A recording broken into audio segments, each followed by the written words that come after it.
another episode of the ByProduct Podcast. I am your host, Ian Pruckner, and I'm excited to be here with you guys today, getting better together, because when we get better, things get better. And I'm excited to have a friend of mine on, Craig Sotkovsky, who is an entrepreneur, a coach, a leader, a mentor, and just has such an incredible story of overcoming adversity, persistence, and making your dreams a reality. And so, Craig, I'm really excited to have you on the show here today. And to get a little bit of your wisdom. You know, it's an interesting story. We've been talking a little bit backstage here prior to recording the episode. And 9/11 cancer survivor, big losses in the downturn in the real estate markets in 08, 09, and yet fighting back over a decade to get back to doing things you love, built a substantial wealth, a career that you love where you're impacting a lot of people, and having overcome a lot of those challenges. And now teaching people how to overcome those challenges in their life. It's really a full circle entrepreneur story. And so, Craig, welcome. I'm excited to have you.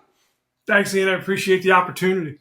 Yeah. So let's start back at the 9/11 cancer story. How did that happen? What's going on with that?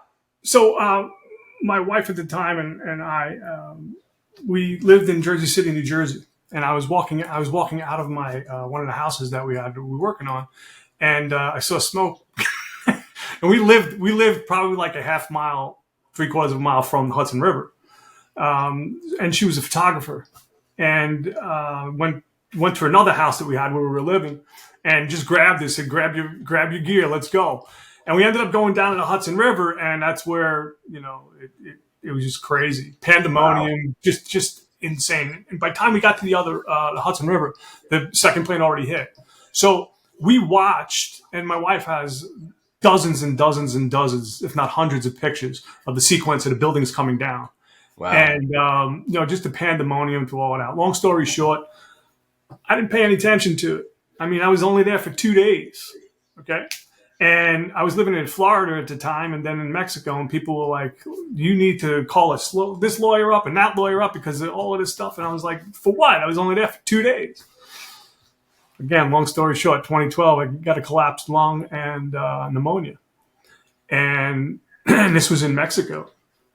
As the years continued, I kept getting pneumonia, pleurisy, pneumonia, pleurisy. It was the same thing. They thought I had COPD.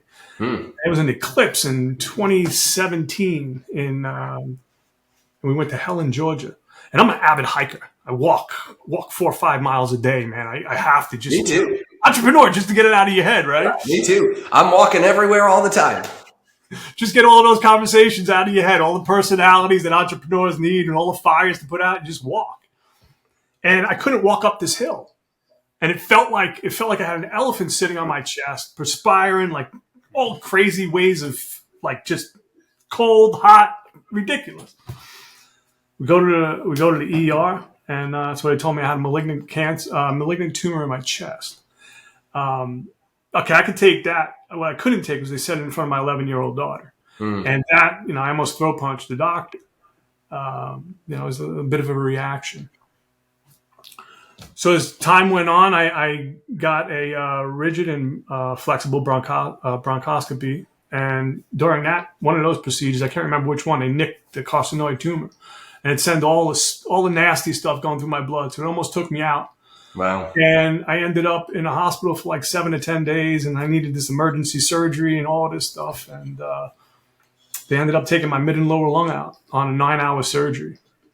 While I was going through that surgery, a bunch of things happened. I look up sometimes and I'm like, if there is a God, he's got a funny sense of humor, because it was how do I get this mid and lower lung out? I got, chest tube.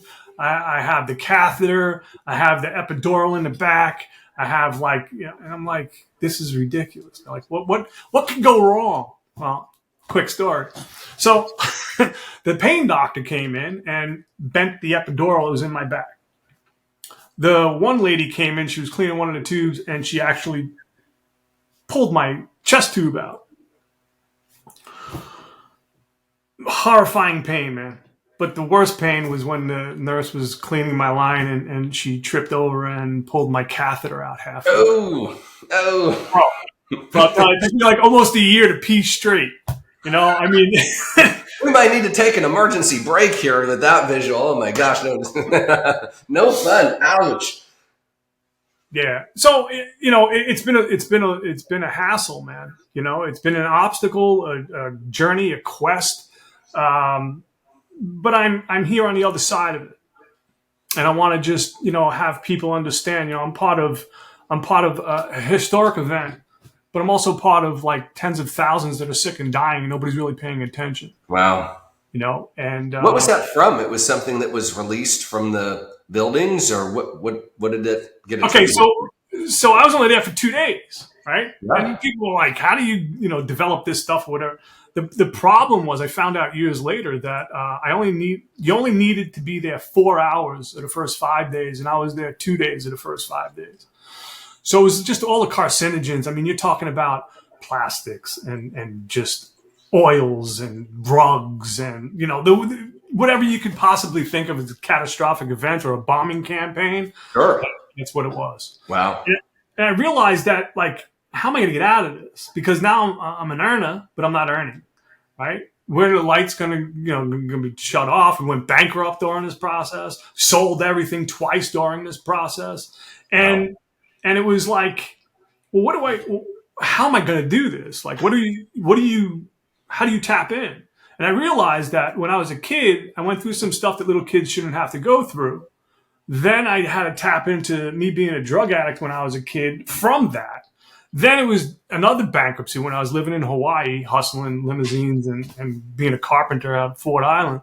And it's just continuing until I really needed to tie into like all of these things that happened for me. Why? Like, why is this stuff happening to me? Mm. And that was the victim mentality. And it wasn't until I tapped into the why not? Good things happen to bad people all day long. And I started to tap into like Joe Dispenza and Keurig Ashley and understanding how the mind works, because I've lived in beautiful places. I've done the meditation retreats. I've lived in a bush in Jamaica for like 6 months, no electricity, no water, just to push me. I lived in an abandoned house in Jersey City. When I came back from Jamaica, no windows, no electricity, no water in the middle of the winter. And it was just to push mental. Like, what can I take? And I realized that it was all of those events and past circumstances in my life that I had emotional attachments to. So it's like, okay, how do I work this out? And it wasn't until I started really getting into epigenetics, understanding how to change that biochemistry, right? Just with thought alone. Tens of thousands of hours on that, man. Just listening, applying, listening. And what happened was I started changing that biochemistry to where my body started doing things faster than my mind would actually work. So it was all coming down to like this repetitive motions. And so I started playing, because I like going off the deep end, like hardcore 150 miles an hour. So then I started playing games with psychedelics, understanding like dimethyltryptamine, understanding the psychology behind what our subconscious does, what our conscious does, and how you tap into the subconscious to bypass your conscious thoughts through repetitive actions, right? So then what happens is the things that we do, all the things that we say, listen to, it becomes our habit, becomes our character. Well, I just went through this years and years of mental torture for myself. Going through, in 2020, I had 8 surgeries and procedures. 2021, I had a knee ablation after I already had 8 knee operations. The knee ablation gave me 3 blood clots and almost took me out. Took me months to learn how to re-walk. So it's like during this time, I'm just like, every day was like boom, boom, boom, boom. And there was plenty of times, man, where I just lost my stuff. I lost my cool. I lost my just my drive, my ambition. I got comfortable being that victim. And I was like, man, I can't do this. I published my book in 2018, 10 days after it got hacked. So, and I look at it, all of this stuff is just lessons, man. It's just things, right? I don't have emotional attachment to anything anymore other than myself. Yeah. And I think that, as an entrepreneur, we have to rely on ourselves more so than anything. And what I tell people is you got to work on your dark, man. if you want to really excel in this world, you want that God feeling, that heart and brain coherence, the emotional stability that you need to be an entrepreneur. I mean, a successful one. Not so much the money part. I'm talking about the one, and everybody, I understand. It's like we all have to produce. But it's like, how do you produce when you're mentally unfit? How are you dragging your old stories into your new existence? Well, your old stories are going to bring the old existence into your new way of living, which is going to drag you down and just beat you down stupid. And it did for me, and I'm here to tell you that you don't have time. Execute on your ideas. Because my daughter had a teacher that said every day could be like Tuesday afternoon. Tuesday afternoon, you don't know who's going to die, it's just what diagnosis. I was told 3 times that I had cancer. They were only right once, but yet I got the scars for all 3 times. One of the biggest things in 9/11 right now is breast cancer for men. I mean, it is just constant bombardment. Wow. Yeah, I'm sorry. No, that's I can be doing this all day long, bro. That's it's an amazing story. And most people wouldn't come through what you've come through. They would let those things define them, or their assessment of the meaning of those things. That's what you're talking about. Like, why are these things happening to me? This is a stretch of, what most people would call extremely bad luck, right? Over and over, probably peppered with some decisions that were not the best, et cetera. And, most people don't come out of that, but not only did you come out of it once, you kept coming out of it over and over and over again. And you talked about that mindset and getting emotionally disconnected from carrying some of that stuff. What are the top couple of mindset changes that you had to make to free yourself of some of those weights and to walk into where you are now? So I had to realize that I was attached to all of my emotional insecurities. All the things that would drag me down were basically self-sabotaging behaviors. Problems that I had with money at the time. Because you're talking about, I'm in Time Magazine. I did an article in Time Magazine for an hour and 15 minutes with this lady. And in the end, it was like, Craig Sotkovsky hopes that victim compensation fund kicks in so he can pay his credit card bills. It's like, no, nothing about the book, nothing about nothing about other than their story. So I understood, I'm on Fox Atlanta. Anything that goes along with the 9/11 thing, right? And for me, it was the hardest part was telling that story because 9/11 is kind of like, it's very religious and it's very political. There's certain things you can't say, certain things you can't do, talk about. Until I just said, you know what, this is my story. I'm going to talk about whatever I want. Yeah, that's crazy. Wow. So you make these mindset shifts, right? You overcome all of this adversity over and over. What are you working on right now? What's exciting you? Where's your passion at? And how are you helping people with that? So what I'm working on right now is, what I'm working on right now is my 9/11 book. The reason why I'm saying I'm working on it now, after all it has happened, a year and a half ago, T-Mobile gave my SIM card number out and everything I own got hacked. Everything. I've lost books, scripts, cartoons, movies, endless, endless. I had one account for 23 years. So it was like my 25,000 email list is gone. I had 20,000 emails deleted. I'm in the process of rebuilding that catalog again. I started to realize, I was just in a bad way mentally and started to realize it was like, why? All of this stuff happens to you. You don't have cancer anymore. You've done all these programs. What's going to take? What is it going to take for me to realistically change? And it was to understand that I could beat anything because I beat this. This is the only real estate that we can own, right? It's right between our ears. This is it. It's a temple, man. We got to sit in it. And I've just taken, like I said, tens of thousands of hours, man, of being isolated by myself and working out the opportunity to do that. And as we did that, this stuff, it sucks. It beats you down, especially if you're not producing what you're supposed to be producing for yourself, being unhealthy is one of the worst things that somebody can go through. I agree. But what I've realized was mentally everybody's going through unhealthy. Doesn't matter, like, and this is the clientele, right? This is the guy that's 50 years old, 40 years old, that is like has it all and still thinks he's garbage. It's a mental disease, right? Yeah. And it's so prevalent in entrepreneurship because we're all over the place. We have so many different fires. You got to know about everything, right? I'm in real estate. The quickest way to gain wealth is in real estate, and I see that smirk on your face, right? Because it's one of those things where it's like you could buy something for 10 G's, and if you did it right, it could be worth 100 in 30, 60 days, 90 days. Like your whole life can change. And that's what happened. My life changed again. And we went out and bought a farm. We bought it cheap, and then it started to produce value again, which made me produce value again. Because when you're going through the mental toughness of life beating you down, just boom, boom, boom. That's why I said before, I bring my coaching style is I bring a sledgehammer and I'm empathetic. Because we have to examine the wounds that we have. That's the only way they're going to be scarred over.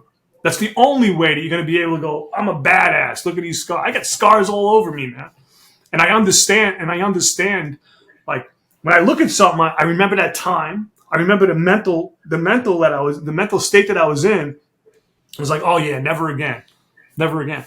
And as I'm doing that, I'm seeing my biochemistry, it's not changing. And that's when I really started to understand, like, I had some power. Somebody's telling me I have a bad x-ray, and I'm like, I don't care. I'm going to have a smile on my face as soon as I get into the parking lot. Yeah, that's amazing. I love what you said, that one-liner, I can beat anything. What a powerful way to live, right? Because when everything is taken from you again and again, and you fight your way back from it again and again, you learn that about yourself, that I'm more powerful than these things that have come against me. And I think, while probably nobody wishes to, go through what you've gone through, probably on their worst enemy, I bet that what you've gone through is a gift in some ways. Absolutely. Because you look at this, say, if I can beat cancer a couple of times, if I can beat all these surgeries, if I can beat these things that have come back on me and forced me to reset and restart over and over again, what can I beat? And that's a really dangerous person and a dangerous mindset when somebody says, hey, you know what? You just can't beat me. I don't care what life throws at me. I'm going to find a way over or through or under or around, but I'm going to find a way. That's really, really powerful. Do you view that as a gift now that you've been given a series of experiences, Craig, that maybe you're uniquely qualified to speak through? So here's the thing. And I don't want it to sound arrogant, egotistical, or none of that, because I'm not. Just do you, bro. Just do you. I believe I was chosen for this. Okay? And the reason why I say that is because, again, tens of thousands of hours of just mentally beating myself up and understanding like what the triggers are in somebody. If somebody's getting triggered, you know what? You haven't worked on yourself because there should be nothing that triggers you. Yeah, absolutely. I don't disagree with you. I'm getting ready to release my second book. And one of the chapters, it's a book called 12 Words That Change Everything. And one of the chapters, there's a subsection called Unoffendable, right? And it's basically about being able to keep your cool, right? Like nobody should be able to trigger you, upset you, steal your peace, elicit a reaction from you that is outside of your control, right? Like you got to be unoffendable. And that's really like the paramount of self-control and self-leadership. Going back to what you said, chosen for this, it reminds me of an idea. I read somewhere, maybe God has assigned you that mountain to show others that it can be climbed. And that's something I've looked at in my life a lot is, I'm always chasing these really big, hard things. And sometimes they take years and years and a lot of setback and a lot of investment and a lot of lonely nights and a lot of tears that nobody sees to get there. Right. But sometimes those mountains are assigned to us, not for us, although it can be, but many times it's for the people that are going to be attached to us, the lessons that we need to have mastered in order to pass them on to the people who are coming after us. So I just wanted to correct one thing. I didn't beat cancer twice. I was told I had it 3 times. And 3 times, beat it once. Yeah. Yeah, they were only right once with their diagnosis, but I have the scars for all 3 times. So I just wanted to get that out there. No, that's good. Thank you. So here's the thing, right? What I learned more, and during this whole process, I became a Power Voice speaker with Les Brown. And one of the things that I learned from that experience was this other dude was so resilient. I mean, Les has had cancer for decades, man. And he just keeps boom, boom, boom, boom. And he's been like one of my mentors forever. And it was kind of like he told me, he's like, Craig, as long as you keep ahead of that chalk outline, baby, that's it. and that's been my philosophy. That's been my psychology behind all of this. So what I explain to people is, because you had said something, you chased this, and it's like, I want to show you something to where when you tap into this Wi-Fi, this network, the God feeling, right? We don't have to chase anything anymore. It's already there, and we're aligning our frequencies into that, and we're putting our energy into it, and the vibe is there. Man, everything just starts coming. It just starts coming because of all the tears and all the nights staring at the ceiling, not knowing, like, you get $1 million and then you're broke the next day because it's into something else, and you're like, well, I got no rent money. Like, what? Yeah. There's a lot of people, Craig, that want to chase the prize and they don't want to be a part of the process, right? And it's the process that chooses the people that are worthy of the prize, right? Who gets it and who keeps it, who gets it and keeps it, right? And that's really important. So you're into the real estate and real estate investment world. Really quickly, coming up to 2024, what do you think is going to happen out there? You think we're going to see interest rates reduce? You think they're going to be flat? You think they're going to go up? What do you think is going to happen to the real estate markets? So here's the thing, right? Back in the day when I used to speak at convention centers, every time we talk about like rates and all of this other stuff, I'd always be wrong. and the reason why is because I didn't understand how the system works, right? It doesn't matter if the real estate, it doesn't matter what the interest rates are. And people are like, oh, come on. It's like, how do you buy things? How do you buy things? I used to buy things in the 80s at 10 and 15% interest, and we still made money, right? Yeah. People are complaining that, oh, it's going to be 5.6. So what? Who cares? Refinance anyway. Is it the commercial market that's going to implode? Oh, absolutely. Single family houses, I think, are going to go through the roof. And what people really need to understand is regional airports. That's one of the biggest things I can give somebody is look around regional airports, all the small airports. Why? Because people are coming up with microjets now. Because you can turn around online. I'm still trying to figure this online stuff out, right? These kids are making $23 million. You guys, listen to some girl. She was 9 years old. She made $23 million. And then somebody was interviewing the mom and was like, well, what school do you think she's going to go to? And she's like, wait, my daughter just made $23 million at 9 years old. I don't think she has to worry about school. And this is the psychology of this country. Go to school so you can get a job. Jobs are gone. You have to create your own existence. You have to create your own living. And if it's gonna require you to go belly up a couple times to learn about this, do it. A lot of people are afraid to fail. Yeah, absolutely. Yeah, they're tied to their mediocre life and the things that they don't really want and don't really love, but at least it's safe and predictable and something they're familiar with, right? And you got to be willing to let go sometimes of what's in your hand so you can get what God has for you in the other hand. So, Craig, this has been a really fun conversation. How do people find you? How do they connect with you?